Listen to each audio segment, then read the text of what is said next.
uko gutandukana abantu benshi bamaze kukugwamo, bamaze kugutombamo. Ingo nyinshi burya turazireba zigenda, tukareba abantu bagenda mu mamodoka, tukareba abantu bagenda bafatanya agatoki ku kandi kera baramaze gutandukana mu mutima, nta n'umwe ukibana n'undi. Ibintu nyine mbega muri ino minsi iyo divorce irahangayikishije cyane, kubera kuko ni divorce abantu batareba n'amaso, ariko divorce zigize gute ziba. Burya abantu bajya kubishyira ku mutangaro, abantu bajya kubimenya bo hanze. Mwebwe mwaramaze gutandukana, mumaze n'igihe kinini mwaratandukanye kera, nibwo mufata umwanzuro wo kugira gute wo kubishyira hanze. Ushaka kumenya ibijyanye n'umuryango mwiza utuje uzira amakimbirane, uyu murongo wa YouTube urabigufashamo. Kanda subscribe, like na comment, hanyuma tujye tubana muri ibi biganiro. Uzahakura amasomo meza cyane azagufasha mu buzima. Bakunze ibiganiro byacu tunyuza kuri uyu murongo, turabasuhuje aho muri hirya no hino ku isi. Tubifurije umunsi mwiza kandi tubifurije umugisha w'Imana. Uyu munsi abafite ibibazo nukuri mwihangane, niba none uyu munsi byanze, ariko ejo bizakunda. Ntabwo Imana izatubabaza iteka. Turabakunda rero aho muri hose hirya no hino mu bihugu by'i Burayi, abadukurikiye bariyo, abadukurikiye bari muri Amerika, abadukurikiye bari muri Aziya, abadukurikiye bari muri Australia, abari muri Afurika, mu bihugu byose turabasuhuje kandi tubifurije amahoro n'umugisha biva ku Mana. Mukomeze mugubwe neza. Muri kumwe rero na Aime Moses, inshuti yanyu, abo dukundana, uwiyemeje gufatanya urugendo namwe rwo kubaka ubuzima. Niwe muri kumwe rero, niwe murimo muganira. Ndabasuhuje rero kandi mbifurije umugisha w'Imana. Nuko rero nkuko bisanzwe ndabinginze rwose, ndabasabye mukande subscribe, kande like na comment, rwose mudushyigikire kuri iyi channel yacu, kugira ngo natwe dutere imbere, kugira ngo urugendo twatangiye rwo kubaka imiryango imeze neza tuzabashe kugera ku ntego. Nuko nk'uyu munsi mubonye iki kiganiro, nuko mwakanda subscribe muri benshi. Uyu munsi nkarara mbonye subscribe 100, nahita mbona ko munshyigikiye cyane kandi byanezeza, kandi namwe byabafasha rwose, birabafasha. Mugiye mugisharinga, mukagihereza abantu hirya no hino, inshuti zanyu bagakurikirana nabo kumva ubutumwa tuba turi gutanga, nabo bagatera agatebe bakiga, byabafasha rwose kandi byazatuma muri iki gihe turimo tugira ubuzima bwiza, tuba turaho nyine dufite amahoro n'umutekano mu ngo zacu. Turi mubagarutse rero muri cya kiganiro cy'umuryango. Abakunda kuntega amatwi barabizi ko hano kuri uyu murongo turi kuhabona ibintu byinshi bidushyigikira, ibintu byinshi bituma imiryango yacu ikomera, ibintu byinshi bishobora gutuma tubaho neza mu ngo z'iwacu, umugabo n'umugore babaho neza, ababyeyi n'abana babana neza, abana nabo n'ababyeyi babana neza. Nitubikurikira neza, nitubishyigikira, uzasanga bitugirira umumaro. Ndabahamagarira rero kuntega amatwi, niyo nkunga ya mbere mbasabye, kuntega amatwi, kureba ibiganiro mba nashyizeho, mukantega amatwi, mukakireba ikiganiro cyose. Pana bya bindi byuko ureba agace gatoya, wamara kureba agace gatoya ugahita ukupa, burya ntabwo uba wumvisha ikiri imbere. Icyiza nuko wakwicara ugatega amatwi, ukareba neza nyine, ugakurikira ibiri mu kiganiro, kuko ikiganiro iyo ukirebye cyose nibwo wumva intego yacyo, nibwo wumva icyo gishatse kukubwira. Uyu munsi rero turaganira ku kintu cyitwa divorce. Divorce abantu bakora bakayikora babana, batigeze batandukana ngo abari hanze babone ko batandukanye, ahubwo bakakora divorce bo ubwabo babana, batigeze batandukana rwose mu rugo physically batatandukanye, ahubwo bagatandukana spiritually. Spiritually bagatandukana, urumva, kandi fizikoma babana. Niko nabasha kubisobanura. Mu ndimi z'amahanga bavuga gutandukana spirituellement, kuko ni mu buryo nyine buri butagaragarira abantu n'amaso. Kubigaragara n'amaso ukaba ubona abantu babana, umugabo n'umugore barabana, ariko kubigaragara imbere baramaze gutandukana kera. Iyo niyo divorce rero tugiye kuganiraho, kandi iyo divorce ndagira ngo mbatangarize ko ni divorce ihangayikishije cyane, igoranye cyane muri iki gihe. Ingo nyinshi zamaze kuyigwamo. Iyo divorce ingo nyinshi zamaze kuyivamo, uko gutandukana abantu benshi bamaze kukugwamo, bamaze kugutombamo. Ingo nyinshi burya turazireba zigenda, tukareba abantu bagenda mu mamodoka, tukareba abantu bagenda bafatanya agatoki ku kandi kera baramaze gutandukana mu mutima, nta n'umwe ukibana n'undi. Ibintu nyine mbega muri iyo minsi iyo divorce irahangayikishije cyane, kubera kuko ni divorce abantu batareba n'amaso, ariko divorce zigize gute ziba. Burya abantu bajya kubishyira ku mutangaro, abantu bajya kubimenya bo hanze. Mwebwe mwaramaze gutandukana, mumaze n'igihe kinini mwaratandukanye kera, nibwo mufata umwanzuro wo kugira gute wo kubishyira hanze. Iyi divorce rero iyo mubayeho muri ubu buryo, iyo mubayeho muri iyo divorce, burya kera kabaye mwaramaze gutandukana, kandi mugatandukana abantu batabizi, mugatandukana mwarabishyize biri imbere gusa, inyuma bitagaragara. Iyo divorce rero irimo amoko menshi, ariko ndavuga ku moko 3 gusa yonyine y'iyo divorce. Uburyo butatu nibwo ndi buvugeho uyu munsi bw'iyo divorce, ubundi tuzabuvuga ubutaha. Uburyo bwa mbere ngiye kuvuga ni divorce émotionnelle. Divorce émotionnelle ni divorce usanga umugabo n'umugore mbere bagiteretana cyangwa se bagikundana bakibana, wasangaga umugabo n'umugore babanye babwirana utugambo twiza twa chéri chouchou, twa mon pfupfunyure de croche, twa mon amour, je t'aime beaucoup. Ugasanga nyine igihe cyose umugabo ahari ku kazi atekereza ku mugore, umugore ahari ku kazi atekereza ku mugabo. Ugasanga mbega aho bari hose imitima ibimeze nkaho iri kumwe, urumva ikibazo cy'umwe ari icyundi, donc basangiye ubuzima ku buryo bwose bushoboka. Ukajya ukabona umugabo arahamagara umugore wiwe, aramaze ati se biriwe gute, akamuhamagara nk'inshuro 3 ku munsi. Urumva umugore akamwandikira utumessage twiza tugaragaza nyine kuko ari kumutekerezaho. Ugasanga mbega babwirana utugambo twiza. Umugabo ntashobora gutaha adatahanye impano, erega buri impano niyo yaba biswi nta kibazo. Umugore agataha adashobora gutaha adatahanye impano y'umugabo, udusurprise twa buri kanya, urumva utuntu twa anniversaire twa buri kanya, buri wese akibuka anniversaire y'undi. Ariko ni ukuvuga ngo ibyo bintu byamaze gucika, kandi mwari musanzwe mubifite deja, muba mwamaze gukora divorce émotionnelle. Amarangamutima bamaze gushira. Iyo ubonye utangiye gutekereza abandi bagore kandi ufite umugore mu nzu, menya ngo ubwo nyine amarangamutima yawe urimo urayayobya wa muntu mubana mu nzu mwaratandukanye. Deja wamaze kumusezerera mu marangamutima yawe. Niba utangiye gutekereza undi mugabo, menya ngo umugabo wawe wamaze kumusezerera mu marangamutima yawe, mwamaze gutandukana, mwakoze divorce émotionnelle.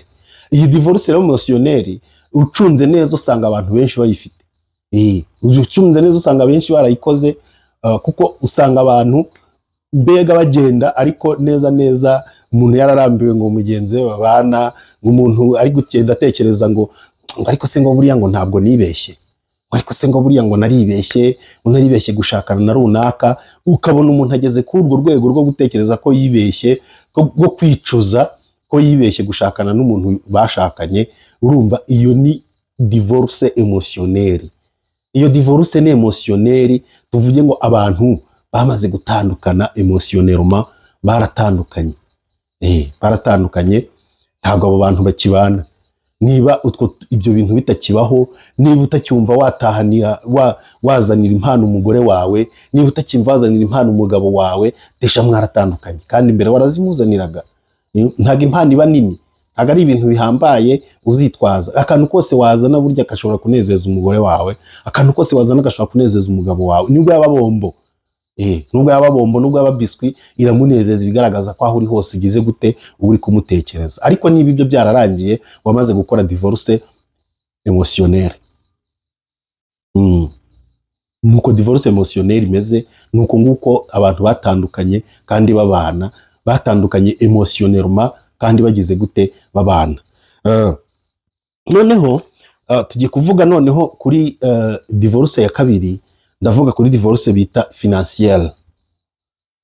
Divorce financière ni uburyo mbere mugihura mukibana, urumva, musezerana mu mategeko, musezerana ku murenge, mwasezeranye ivangamutungo rusange, mwemeranwa ko umwenda umugabo wawe yambaye ari uwawe, mwemeranya ko umwenda wambaye nawe ari uw'umugabo wawe. None mwemeranywa ko amadeni umugabo wawe afite ari ayawe, ayo amadeni nawe ufite araye.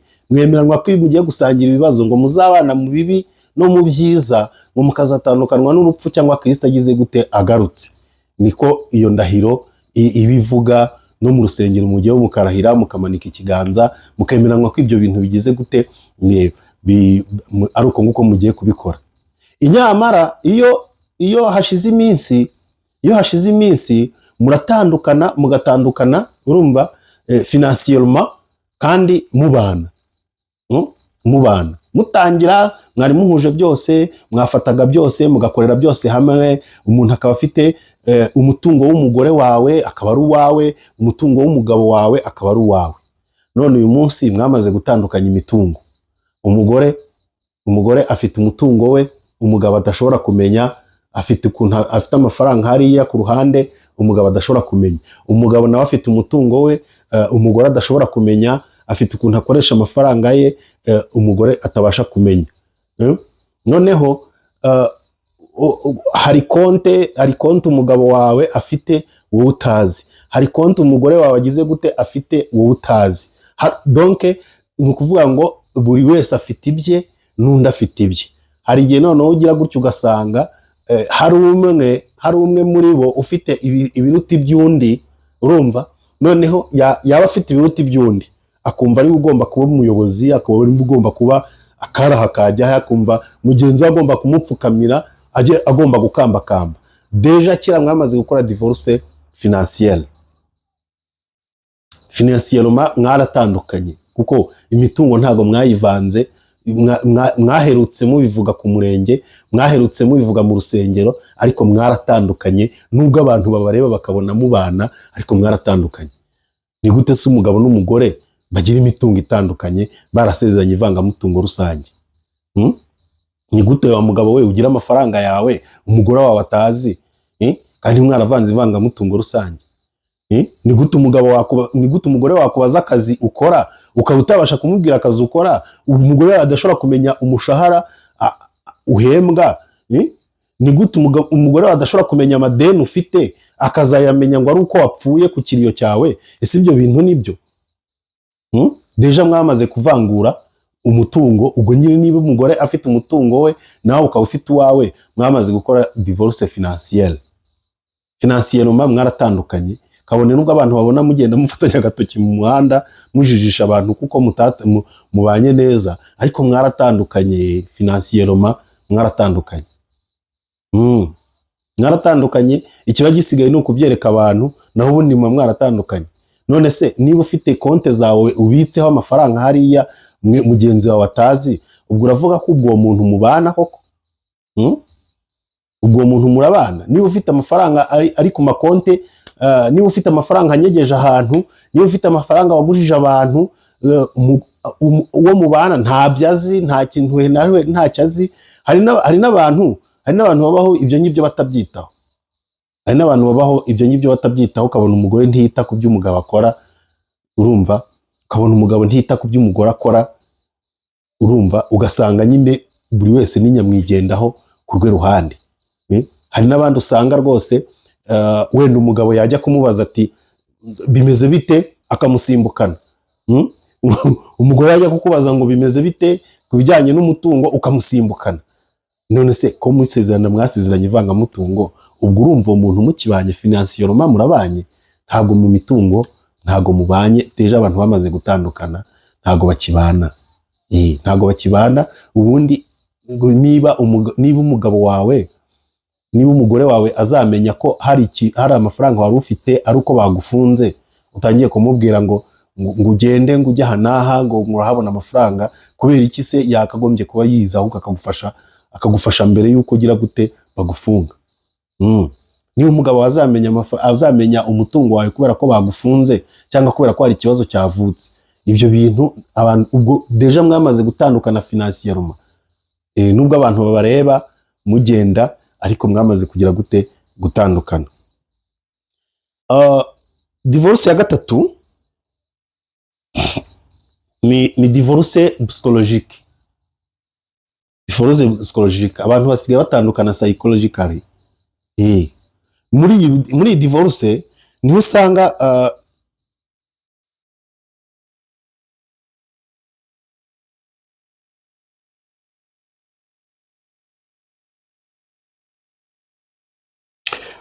buriya divorce psychologique ni igihe umugabo n'umugore babana nk'abataziranye. Ugasanga umugabo arataha ntashyika mu rugo ngo avuge, ntashobora kuvugisha umugore we. Ugasanga umugore arataha ntashobora kuvugisha umugabo, bakabaho ngaho bameze nk'abanye nk'ibintu. Nyamara umwe yagenda yashyika mu kigare cye abamo, dore ko buriya n'ikigare burya atari cyiza, yashyika mu kigare ry'ikibuga akaba yasetse yashwanyutse, ari gutanga story zisetsa abantu bari kumwe, bagaseka neza 32 akagaragara. 32 akagaragara, ariko ukaba utazigera umubona aseka mu rugo, ukaba utazigera abona asekera umugore we, ukaba utazigera abona asekera umugabo we. Noneho ukibaza se aba bantu babanye bate? Deja abo bantu baba baramaze gukora divorce psychologique. Hari nabo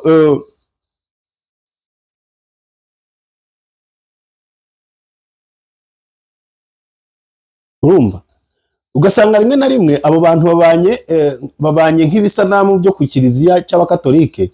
Ku kiliziya cy'abakatolike niho usanga hari igishusho cya Yezu, hakaba n'igishusho cya Bikira Mariya, kandi ibyo bishusho byombi ntabwo bishobora guhura ngo biganire.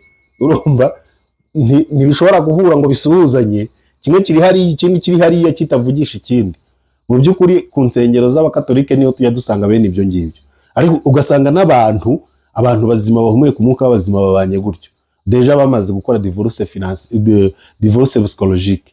Rimwe na rimwe ugasanga hari ngo umwe ngo afite uburiri bwe, n'undi ngo afite ubwe buriri. Ugasanga ngo umugabo ngo afite biro yiwe umugore atabasha kugeramo. Ugasanga ngo umugore ngo afite biro yiwe umugabo atabasha kugeramo. Ngo ugasanga ngo umugabo ngo afite ngo agenda ngo yandikamo ibyiwe, ngo umugore ngo atabasha gusoma. Ugasanga ngo umugore ngo afite agenda ngo yandikamo ibyiwe, umugabo atabasha gusoma. Deja mwamaze gukora divorce psychologique. Psychologically mwaratandukanye, nubwo abantu babona ko mubanye hanze, nubwo physically abantu babona ko mubana, ariko mwaratandukanye, mwakoze divorce psychologique.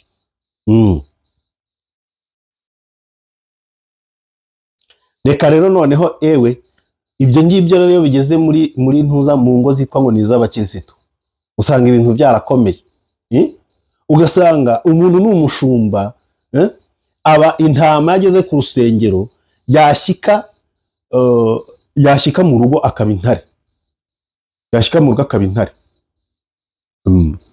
ugasanga umugore ngo aba muri korari cyangwa n'umudiyakonikazi, yashyika mu rugo akaba intare, akaba atabasha niwe batinya mu rugo, kandi ngo ni umudiyakonikazi, kandi ngo niwe muhereza, kandi niwe uyobora n'amateraniro, ariko yageze mu rugo aba intare.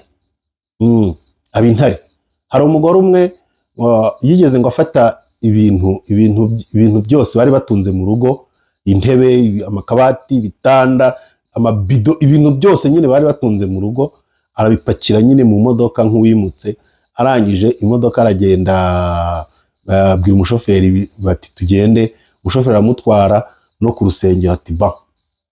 Amateraniro yari arimo umugabo we yari umushumba, ari uyoboye nyine amateraniro. Muka mwanya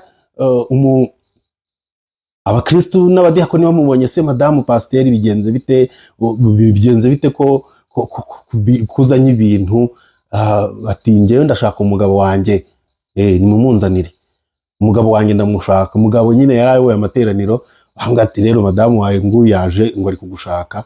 Umugabo arasohotse aramwegereye ati none se madamu kuzanye n'ibintu byose bimeze bite? Urumva abadiyakoni nyine bari bakikije aho ngaho bari kwibaza ibyabaye. Ati se madamu kuzanye ibintu byose byo mu rugo bimeze bite? Umudamu aterura ijambo aravuga ati umva rero wa mugabo we, iyo uri hano ku rusengero uba uri intama, washyika mu rugo ukaba intare. Ati none rero nabonye nta kindi kintu twakora kugira ngo tubone amahoro, nabizanye ibintu byose, naje kugira ngo twimukire ku rusengero, kubera ko iyo uri ku rusengero nibwo uba uri intama, iyo uri mu rugo uba uri iki? Uba uri intare. Urumva? Noneho wa mushumba arangira avuga ati mva kabisa wa mudamu urankosoye. Cyakora umugabo yarapfukamye nyine asaba imbabazi, baramwinginga wa mugore, barongera basubiza ibintu nyine mu rugo, barongera nyine barabana. Cyakora umugabo ntabwo yongeye kuba intare nkuko byavugwaga, ahubwo yabaye umuntu mwiza. Nuko rero nuko usanga abantu bakoze divorce psychologique baba bameze, usanga baratandukanye, baramaze gutandukana, kabone nubwo babana, ubusanga nyine hari utuntu twinshi cyane twabatandukanije, turi psychologically twabatandukanije. Yes, nuko nguko biba bimeze. Ugasanga rero n'abakristo benshi ugasanga iyo divorce bamaze kuyigwamo. Noneho kubera ko ngo bambaye uwo mwenda w'uko ngo ari abakristo, bakanga kubigaragaza, bakanga ko abantu babimenya. Ariko se kuko mu by'ukuri nk'umukristo ufite uburiri bwe, umugabo w'umukristo ufite uburiri bwe, n'umugore w'umukristo ufite uburiri bwe, urumva mu nzu mukaba mubana, ubwo mu by'ukuri ubwo muri abakristo mwamaze gutandukana kera, mwamaze gukora divorce. Nabonye hari abapasiteri kuri YouTube ngo na abapotre, nabonye ngo hari umwapotre uvuga ngo divorce we arayishyigikiye. Ariko pe ntabwo divorce yemewe muri Bibiliya. Divorce ntiyemewe muri Bibiliya. Mwabantu mwe rero nimubona mwaratatswe n'ibyo bintu byose mbabwiye uko ari bitatu, iyo divorce financière, iyo divorce émotionnelle, n'iyo divorce psychologique, ndagira ngo mbatangarize ko abantu batatswe n'ibyo ngibyo mwamaze gutandukana. Nubwo mubona mugenda, nubwo mubona mwitwa ngo murabana, ariko mwamaze gukora divorce kera, mwaratandukanye. Igisigaye ahubwo nuko abantu babimenya ko mwatandukanye, naho ubundi mwamaze gutandukana, mutandukana mubana, mwaratandukanye mubana. Ibyo rero byo noneho nta nubwo binakwiye mu bakirisitu. Ibyo ngibyo Imana yo ntinabireba. Niba ubayeho mw'ubwo buryo, nta nubwo uzajya mu ijuru rwose. Ibyo uri gukora nubwo watanga amaturo angana iki, nubwo watanga ibya 10 bingana iki, ibyo uri gukora bizandikwa ku bandi bakoze neza, ariko we ntabwo uzabihemberwa. Kuko ntabwo uri umukirisitu, Imana ntikwemera kuko nawe ntuyemera. Kabone nubwo waba uri umushumba uhagarariye abandi, nubwo waba uri apotre, niba ubayeho mw'ubwo buryo, ndagutangariza ko rwose utazajya mu ijuru. Nta juru utegereje, ntaryo mbigusobanurira. Icyiza rero kibirimo nuko uri buze kwisuzuma wa mugore we, ukisuzuma wa mugabo we, ukurikiye iki kiganiro ukacyumva neza. Nuko uri buze kwisuzuma ugafata umwanzuro. Ibintu nk'ibyo ukabyamagana, ibintu nk'ibyo ukabikura mu nzira. Wamara kubikura mu nzira, ubundi Imana ikongera ikakureba neza, ukubaka umuryango wawe neza, ugakomera, ukongera ugasubira ukajya ubwira umugabo wawe utugambo tumushimisha. Umugabo wakajya ashyika, ukongera ukamwakira, ukamubaza ati bimeze bite, ukongera ukamwambura inkweto nk'uko azimwamburaga, ukamubaza uko kazi yiriwe, ukamubwira ati umugabo wanjye byagenze gute. Umugabo nawe agahambuka akakubwira ibyamubayeho ku kazi byamubabaje, nawe ukamuhumuriza, kuko na kera kose warabikora ukamuhumuriza, kandi bikamugwa neza, bigatuma atekereza neza, akaruhuka mu mutwe, ejo akongera agasubira ku kazi agize gute, ameze neza. Warabikoraga na mbere, niwongerere ubikore, subira ku isoko. wa mugabo we waratahaga ukabwira umugore wawe ukamuganiriza ukamubwira sheri shushu ukamuzanira impano ukamuzanira akabombo ukamuzanira akabiswi urumva niwongere ubikore niwongere kubikora bizanezeza umutima we bituma gutekereza neza byongere bizamure amarangamutima ye byongere bizamure urukundo mubane neza ubundi mwubake umuryango n'abantu bose n'abaturanyi babafatireho icyitegererezo n'abo mu mudugudu mubamo bazi babafatireho icyitegererezo bityo bibafashe bibashyigikire bituma umuryango wanyu ugira gute ukomera umuryango wanyu umere neza. Ndabashimiye rero abantu munkurikiye ndabakunda mbabwiye uburyo butatu bwa divorce abantu bakora babana urumva nababwiye ko hari uburyo bwinshi nitugaruka ubutaha tuzavuga ku bundi buryo bwa divorce butari ubu ngubu ariko wowe twabanye muri iki kiganiro wakoze ukora subscribe na like na comment wowe ubifite ku mutima ndagukunda ndagushimira kandi ndakubaha ibyo wavuga byose ndakubaha nubwo wantuka ndakubaha icyo ngambiriye ngewe ngambiriye ko tubaho neza ngambiriye ko tubana neza ngambiriye ko twubaka umuryango ufite gahunda kandi imiryango ijagaraye kandi imiryango ifite umujagararo ahubwo imiryango ifite gahunda. Murakoze rero ibiganiro byacu nakagaruka subscribe ntuyibagirwe like na comment ntubyibagirwe kandi none niba ushaka no kudutera inkunga ni ukuri pe nimero yacu yanditse aho ngaho munsi waduhamagara kandi iyo nimero niyo dukoresha kuri WhatsApp wanatwandikira kuri WhatsApp wanatwandikira SMS ukatubwira ko ushaka kudutera inkunga n'uburyo ushaka kuduteramo inkunga ni ukuri twayakira kandi tukagusabira umugisha. Imana rero ikomeze igukomeze kandi iguhe ibigukwiye iguhe ibyo yaguteganirije ibiganiro byacu nakagaruka. Murakoze cyane.